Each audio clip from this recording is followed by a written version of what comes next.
Assalamualaikum warahmatullahi wabarakatuh. Kali ini ada komentar dari kawan-kawan ya, pendapat yang lagi kisruh bukan kisruh ya, yang lagi agak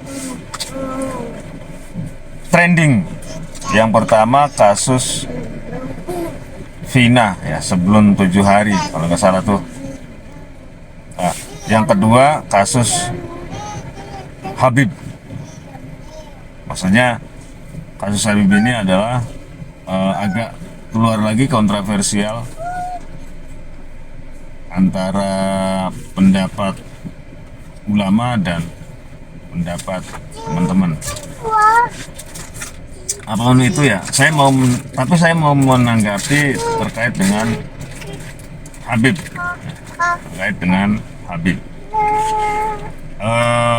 Kita sepakat bahwa kita memuliakan Rasulullah Muhammad SAW, tentu wa ala alihi juga, keluarganya juga maksudnya, wa sahbihi ajma'in. Jadi kita juga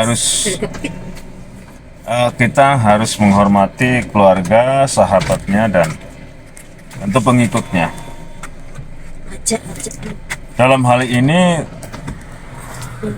ya saya sih enggak, ya karena memang jujur kalau wilayah kami di Indramayu itu enggak terlalu menonjol juga urusan Habib, dan katakanlah dinamika, karena memang jarang kalau di Indramayu, beda dengan mungkin di tempat-tempat lain.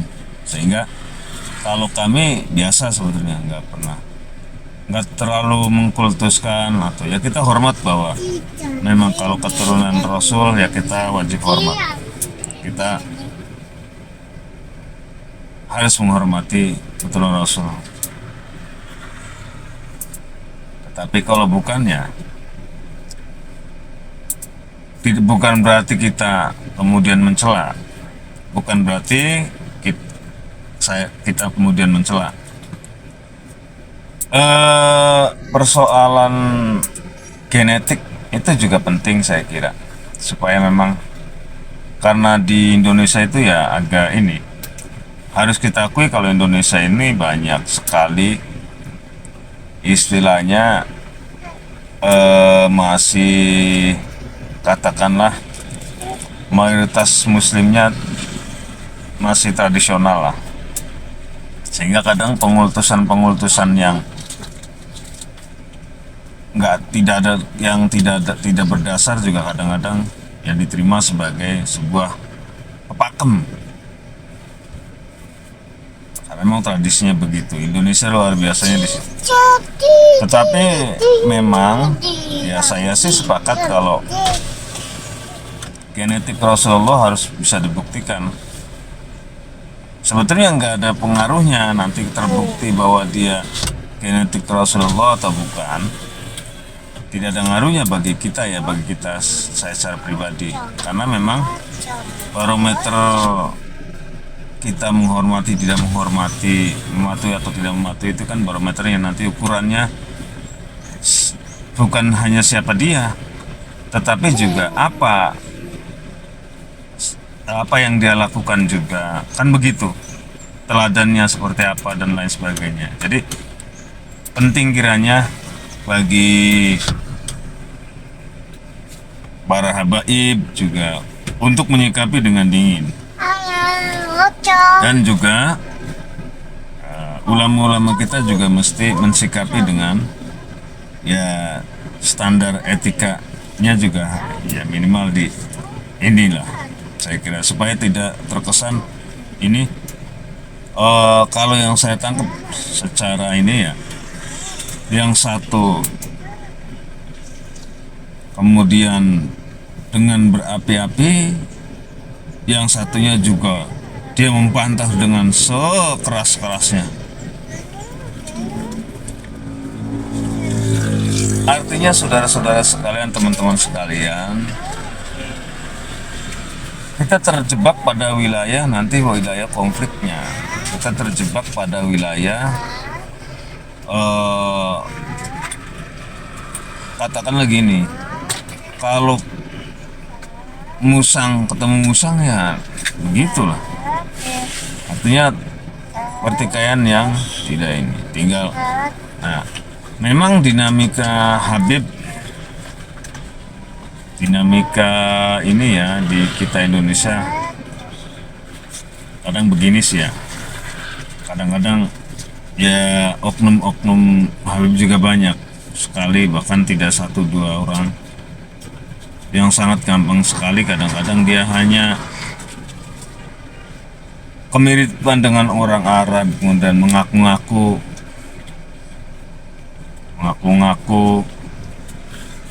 padahal tidak, kita dia bukan Habib atau tidak. Katakanlah gini, nah saya tidak mau menggunakan istilah Habib padahal dia tidak paham dengan agama dan hanya dengan sorban dan hanya dengan menggunakan ala Arab, kemudian dia mengklaim dia Habib.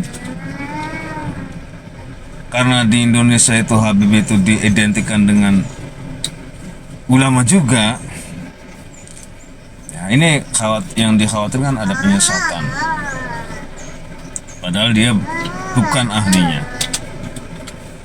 Kalau standar kiai misalnya kan, kalau standar ustadz, kalau katakanlah standar kiai misalnya ya, standar kiai orang akan memanggil dia seorang kiai manakala dia memiliki pesantrennya banyak ya. Jadi gelar itu akan datang sendiri karena gelar itu kan bukan dia dapat dengan meminta atau dengan cara sekolah. Gelar itu dia dapat dari apa yang sudah dia perbuat, sehingga ketika dia punya murid banyak, santri banyak, katakanlah punya pesantren, itu dengan sendirinya masyarakat atau umat akan memanggil dia gelar kiai. Atau di bawah itu misalnya ustadz, para ustadz, nah, karena dia memiliki santri, sekalipun belum memiliki pesantren, misalnya di musola, di masjid, ataupun di tempat-tempat lainnya dia mengajarkan ilmu agama, maka dia akan dipanggil atau digelari oleh umat ustadz. Berarti dia sudah teruji. Sementara misalnya Habib tanpa ada tangga itu, tidak ada proses bahwa dia dipanggil Habib, itu tidak ada proses, hanya dia misalnya saya sekedar mengaku ya. Ini khawatir juga nanti menyesatkan umat. Betul. Kalau menurut saya juga Habib nggak usah takut. Misalnya tes DNA nggak usah takut. Jangan kemudian tidak adil dalam menetapkan perkara itu.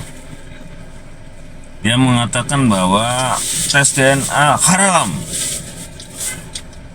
Kemudian apalagi ya, untuk menelisik sejarah, meragukan kehabiban para habib, haram. Ya nggak begitu. Di era modern itu nggak bisa begitu tuh, nggak bisa. Kenapa?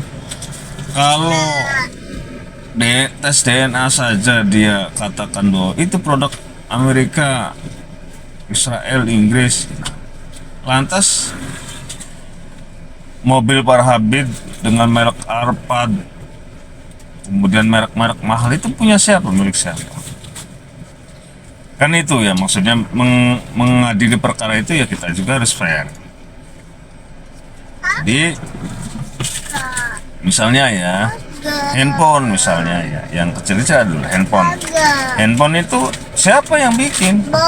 Apa Habib bisa bikin? Kan enggak ya, itu Habib tiap hari cuap-cuap di depan kamera, itu pakai siapa? Itu mereknya bukan Habib, atau bukan, katakanlah bukan Muslim. Maka saya kira pertikaian Habib dan bukan Habib, sesegera mungkin untuk diluruskan supaya minimal sebagai pembelajaran buat kita semua bahwa mengkultuskan orang itu ya kita sudah harus mulai cerdas. Jangan sampai kemudian mengkultus orang berlebihan dan lain sebagainya, ternyata ya bukan Habib misalnya. Hanya orang yang berkedok Habib minta-minta duit misalnya ke jamaah. Kalau saya lihat di YouTube itu yang memang luar biasa. Ya kalau yang saya lihat, bahkan cerita-cerita dari itu juga banyak ya. Saya tidak menuduh Habib secara universal, tapi mungkin 1-2 orang atau banyak lebih atau seperti apa. Bahkan konon katanya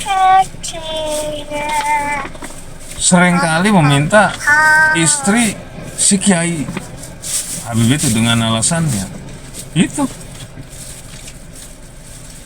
dengan alasan apa namanya, ya Habib turunan Rasul dapat syafaat ketika istrinya diminta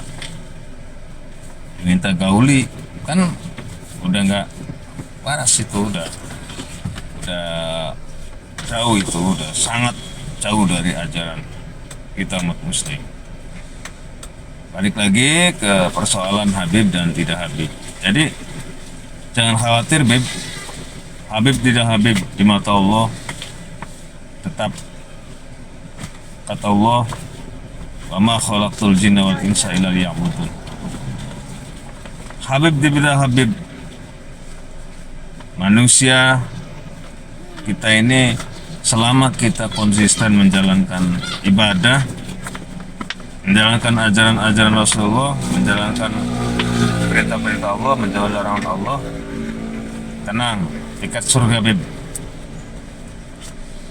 Tenang aja, nggak usah ragu, ikut tes DNA, nanti yang murni Habib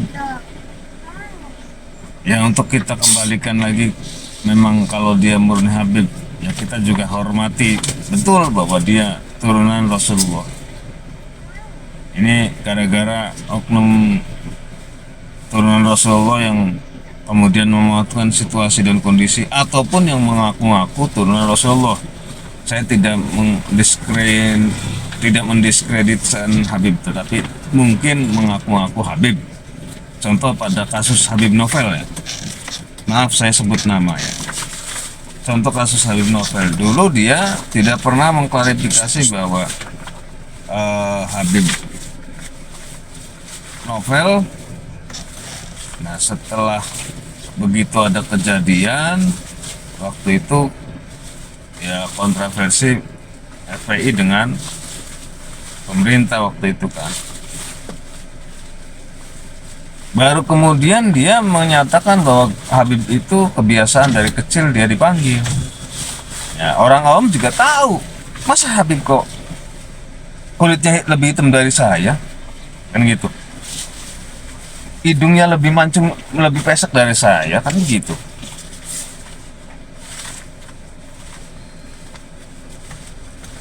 Matanya lebih kecil dari saya. Kalau saya kan standar Indonesia lah. Jadi kalau standar Indonesia begini, mancung juga enggak, ya putih juga enggak, hitam lah gitulah maksudnya. Tapi Habib Novel kayak enggak ada gitu. Hitamnya itu biasanya kalau hitam juga misalnya, ya pasti hidungnya mancung.